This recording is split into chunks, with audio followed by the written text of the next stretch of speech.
The idea, or should I say the ideas from last week, and then from the weeks prior, to the questions that I've been getting from you and then from individuals just reaching out to me, still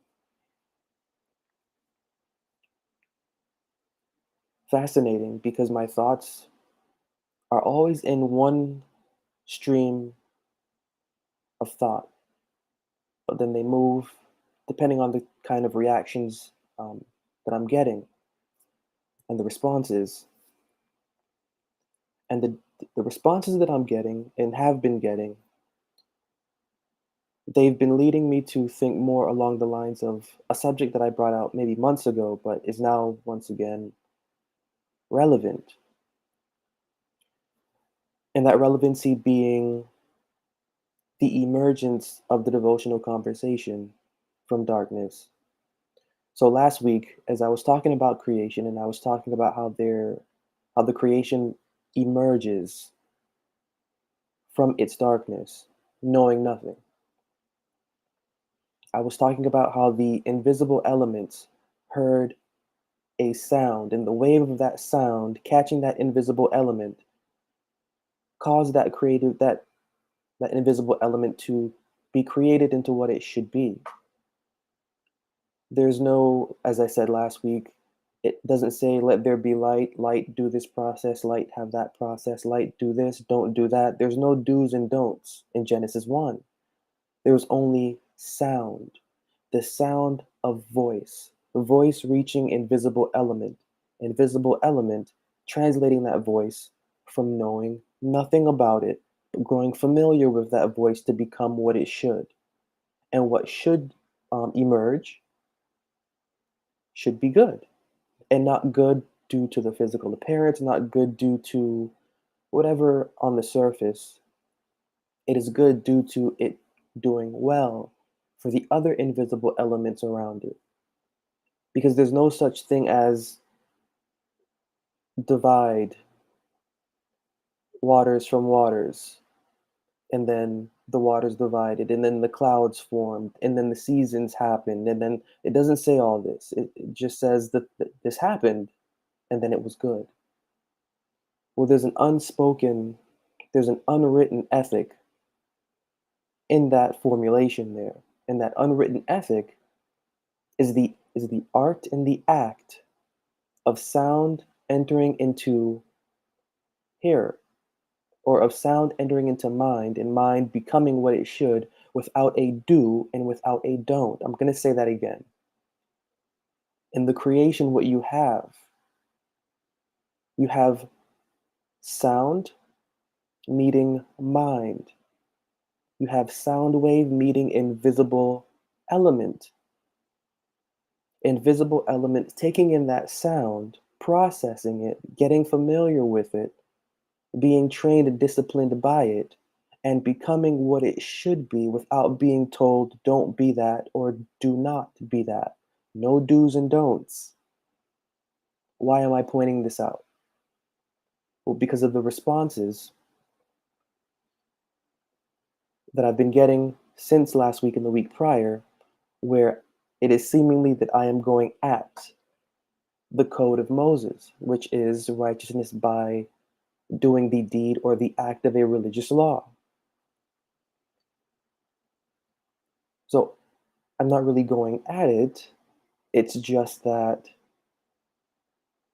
Bible contradicts it, and massively, especially from within the very first chapter of Genesis.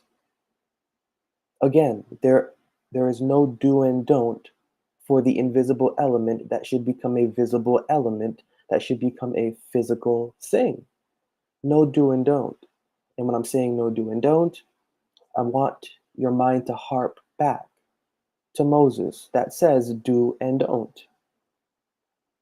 So the illustration from Genesis 1 concerning law and becoming by law is non existent. What does exist in Genesis 1 is a relationship between the mind of the invisible element and the voice. or should I say the sound wave of the voice that it is hearing. An intimate relationship. An intimate relationship, and I'm about to say a key word here that I've been saying for the past couple of weeks, an intimate relationship leading to decision. The invisible element has the right to decide what it should be. There's no do and there's no don't for what it should and should not be. Now, you would think that this is a thing of no structure. There's no structure here. Yet, again, when we look outside, we can see structure. We can see structure because the elements, visible and invisible, are still partaking in the wave of the sound of the voice that they have always been partaking of. So, again, the argument religion would be, or should I say, God would be nothing without religious laws. Religion would be nothing without religious laws. Well, you can't really say that because you're saying that due to the fact that there may be no structure seen and that you as the person will have no structure to take care of yourself. But I remember this special someone saying, "Look at the birds and the sparrows who have no one to take care of them." I remember a special someone saying, "Well, look at the grass. Is not the sun on them and they continue to rise up?" Well, that's that special someone saying that. That's what I'm now saying. I'm now saying that. And am I look is it weird to hear? Why do you think that the individual that said this, and keep in mind, 0% chance that the actual man said this. I'm keeping to the mythological figure in the book of Matthew and Luke, who the author is writing about to teach a parallel lesson about their belief and structure about the code of religion and what the actual man, what they believe he would have said or would have taught. The idea is that there is no law for birds, there is no law for grass. They live. There is no law. And yet, due to them having no law that keeps them structured, they are still taken care of. See, there's a fear. There is a fear to let go of an adopted in or an inherited adoption. Maybe weird, but there's a fear to let go of an inherited adoption in the philosophy of the religious law. When you think that you have no more order, when you think that the philosophy of the religious law is gone, you think that you are gone. You think that with no more structured religion, God doesn't exist anymore. And there's a fear to let that go. But there should be no fear. Why? Because in the beginning, and even to this day, creation maintains the same principle of that special someone that said, "Hey, look at those birds and sparrows over there that have none to take care of them, yet they are taken care of them by their creator." The lesson is for the individual mind. The lesson is for the individual mind, for the individual devotional conversation. In the beginning, there was no fear, meaning the unknown was a blessing. And that's why I have this quote here from the book of Isaiah. Isaiah 42 and verse 6, "And I will bring the blind by a way that they knew not. I will lead them in paths that they have not known. I will make darkness light before them and crooked things straight. These things will I do unto them and not forsake them." This is all planned, and that's why I have this quote here. This is a planned experience. What I just read from Isaiah is exactly what Genesis 1 is about. The same one that did the one in Genesis, the experience in Genesis 1, is the same one that wants to do the same experience within us.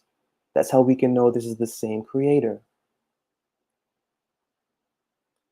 When you venture out and you start to see the law of Moses and you start to see the code of Moses, and again, not highlighting the Code of Moses in particular, because the Code of Moses is taken from the Code of Hammurabi. The Code of Hammurabi is taken from the Code of the Hittites. The Code of the Hittites, the Code of Hammurabi, this was alive as a code in the age of Abraham. It was dedicated to Enki and to Enlil and to Anu. There have always been religious laws and codes. This is nothing new. Nothing new. Moses isn't the originator. Moses is the copier. And Moses gave to these people a wrong way to carry their devotion. That was intentional. And we know that it was intentional because we have the reported same figure Moses saying that at a certain point in time, one will appear to speak the words of the living God. So the one articulating this code to the people of Israel understood its frailty and its fraudulence and predicts its end by a particular mind.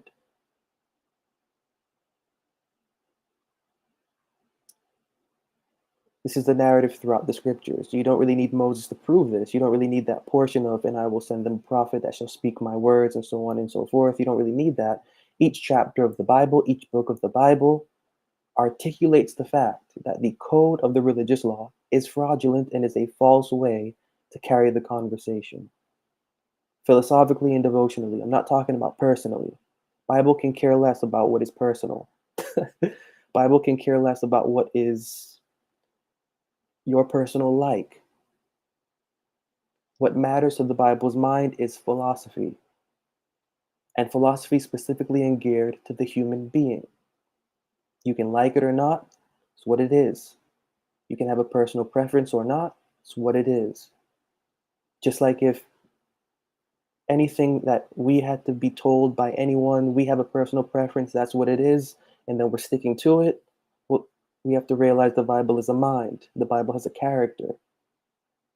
It is unshaken and it cannot be shaken. The only thing that can shake it and is the act of human imposition upon it, which is what humans have done and continue to do to the Bible. But just going back to that Genesis 1, we don't see any do's and don'ts. We see the same process as outlined in the book of Isaiah, in the book of Genesis chapter 1, bringing through a path of from darkness to light. And that seems to be something that it did stand out to me from last week, but also to viewers reaching out, that this idea of the conversation emerging from darkness into light, and to say more about it, and that darkness being a darkness of religious error. Darkness of religious error. Remember, keeping it simple here. Genesis 1 is about an emerging from darkness into something created. That darkness is visible chaos, visible nothingness. And then what took place is the emergence of light to give birth to something, and to something, and to something else, and to something more, and to something more. You can't really have, and this is the mind in the book of Genesis chapter 1, you can't really have creation without confusion. You can't have light without darkness. And that's the parallel of this life. You can't have good without evil. You can't have health without sickness. You can't have light without darkness. You can't have love without hate. From the moment you go from disturbing that parallel to forcing an ideal of sameness to where that parallel no longer exists, you enter into the realm of religion, and you're taking away the ability of the human being to grow and to understand how to make a decision for itself. The decision is already made with the concept of religion, and that's why it's so comfortable. It's so comfortable because the decision is already made for you. And the human being naturally, not just I'm not just singling out a human being as particular. I'm singling out the general human being, the code within us as a human race. The code within us as a human race hates thinking, hates challenge, loves ease. Anything within the realm of ease makes the human being comfortable. So the mind orchestrating Genesis chapter 1 is not a mind that is fit for comfort. Comfort does not produce creation. That's the thing. Comfort does not produce creation. Comfort cannot produce creation because when there's comfort, there is only one side of things. There's only tranquility. There's only no disturbance. There is only you. There's only feeling of right. There's nothing to challenge in comfort. But when you get out of comfort, when you're in that area of darkness, to understand that light, well, then your brain has the opportunity and the privilege of being a brain. What the creator wants to do is to move the individual mind to make a decision for what is within that light. And what is within that light is the art of transforming crooked things straight, the art of giving blind sight. So the conversation is naturally blind. Why? Because it is in darkness. If this was not true, if what I just said was not true, this verse wouldn't exist in the book of Isaiah. If what I'm saying is not true, the concept within Genesis chapter 1 wouldn't exist. But it exists. And it exists again because we can look outside and we can see the philosophy that is within the Bible playing out. And that is what is played out supposed to be what is within. That's the point. But there is a deterrent to this. And the deterrent to this is what is delightful to the eyes, pleasant to make one wise, and good for food. Sound familiar? So the devotional conversation from the illustration in Genesis chapter 1 needs to take itself in hand. Needs to take itself in hand. It needs to maintain its status of not knowing, humbly maintain that status of not knowing for the purpose of understanding. As creation emerged from darkness of confusion, so the devotional conversation is to emerge from darkness of confusion. And then that leads to what is the conversation's darkness of confusion that it is supposed to emerge out of?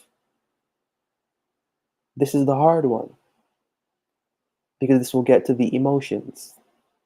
This will get to the perception. This will get to the opinion. This will get to the general belief. If creation emerged from darkness and became creation, what is the darkness that the devotional conversation is to emerge from in order to become creation? Well, the answer is in the body that is to emerge created. That's the answer is found in the body that is to emerge created. If this creation is for the devotional conversation, well, the darkness that it is arising from is darkness that is devotional, and the light that it is to arise at is light that is devotional. This isn't about anything secular, anything physical. This is really simple, according to the Bible. The devotional conversation is in error. Created within the religious world, that every single devotional conversation created in the religious world is wrong. Now, I'm not just saying that. I've gone through verses before where the Bible confesses this, but Bible knows this. We are the only ones that don't know this. And when we do find out, that's when we get hurt. That's when we get hurt. When we do see that religion is no longer what it is, when we do see that Christianity is no longer what it is, when we do see that our traditional religious law abiding practice is no longer what it is, then we get hurt. Why do we get hurt? Well, we get hurt because we've been misled and we understand that we've been misled. And so we take out that hurt however we're going to take out that hurt, or we're going to feel that however we're going to feel that. And that's just the general experience. But like I said last week, the experience that is not general is taking whatever that frustration is and transforming it into an effort to reclaim intelligence. That's Genesis chapter 1. Genesis chapter 1, the invisible elements had to take their frustration, hear that wave of sound, and become something visible.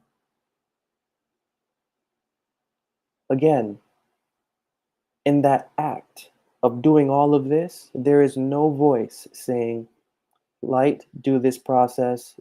Hey, heavens, separate this and that. And when you separate, develop some clouds. And clouds, when you do this, develop atmospheric pressure and all of this. So the condensation and evaporation, and we don't that doesn't exist because it's not necessary. It's not necessary because what was created was good and that it was well and that it served the environment.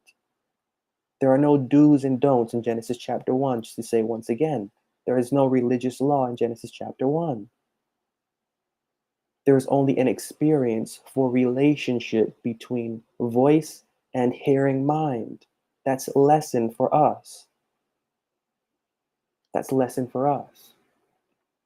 And so the devotional conversation created naturally in error. Because if you're taking your ideas and your theories from the traditional, from the expert, from the scholarly, from the superstitious, from the phenomenal, from the extraterrestrial, fanatic realm out there in the religious world, your conversation is an error. And it's not that I'm saying this because I'm anything better than anything. We are all in the same position here. We are all in the same position here. The only one that knows this is the Bible, and the only ones that don't know that is us. So the conversation has to emerge, just as creation emerged from darkness, the conversation has to emerge from darkness, the darkness of error. And the conversation is naturally in error because it is conceived within the philosophy and the confines of the religious world. There can be no creation without error. That's the theme again of Genesis 1. There can be no creation without error. Once there is an understanding that there is error, there needs to be a decision to want light. Once there is an understanding that there is error, there needs to be a decision to want understanding. And then when wanting understanding takes place, that's when divisions take place and categorizations take place. All of this not by a constriction or a restriction, all of this not by the conscience of another mind.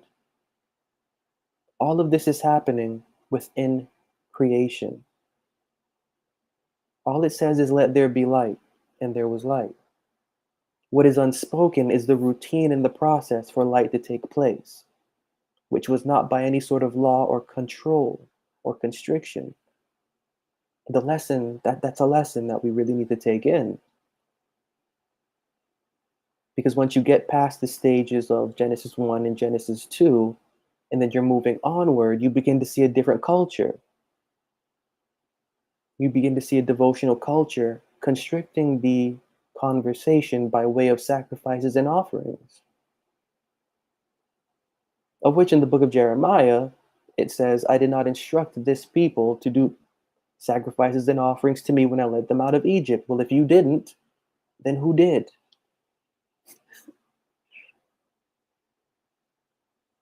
And so when I touch on these subjects, I like to also touch on the fact that the Bible gives two outlying standards. The Bible gives two outlying standards for the devotional conversation. The Bible gives two outlying standards for the devotional conversation, and we have the right to choose which one. Yet, should we partake of that Exodus journey and that wilderness journey and that solitary journey and the journey of building our established tabernacle and the territory set out for it? Only one will matter. Two established manners of holding the devotional discipline. There's Genesis 1, there is Isaiah 42:16, as I have here quoted. And that one in Genesis 1 and Isaiah 42:16, that is one where the conversation is building a relationship with voice, not voice of anyone else, except voice of the one guiding the conversation. Building an intimate relationship with voice, with the one guiding the conversation. And then there's the second one, which is the Code of Moses, where the individual is building a relationship not with the voice that is supposed to be guiding the conversation, but is building a relationship with the conscience of, I'll just keep it simple, of priest, guiding the conversation by religious laws and strictness. These are two very different experiences.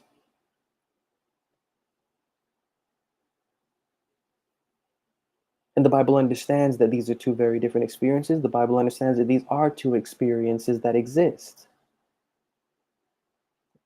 Question is, which one are we going to choose? I mean, we can look outside and get our answer. We can go through creation and get our answer. Yet, there is a weird energy that develops after the established philosophy of how the devotional conversation should grow and should develop,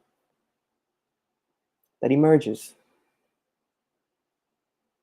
And what emerges is, you have kept my statutes and you have kept my laws and you have kept my precepts. You have done everything, of which should a man do, he shall live in them. On the surface, this is the accepted way to carry one's devotional self. Under the surface, the mind of the Bible still exists, and it's found in Genesis chapter 1. And so that idea and that concept, standing out from last week, is just something that I wanted to further harp on, because there needs to be, in order for creation to take place, darkness, conflict, chaos, confusion.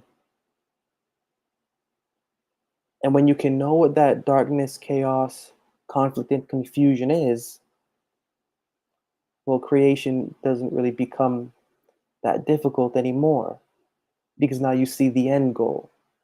Now you can see what to get away from.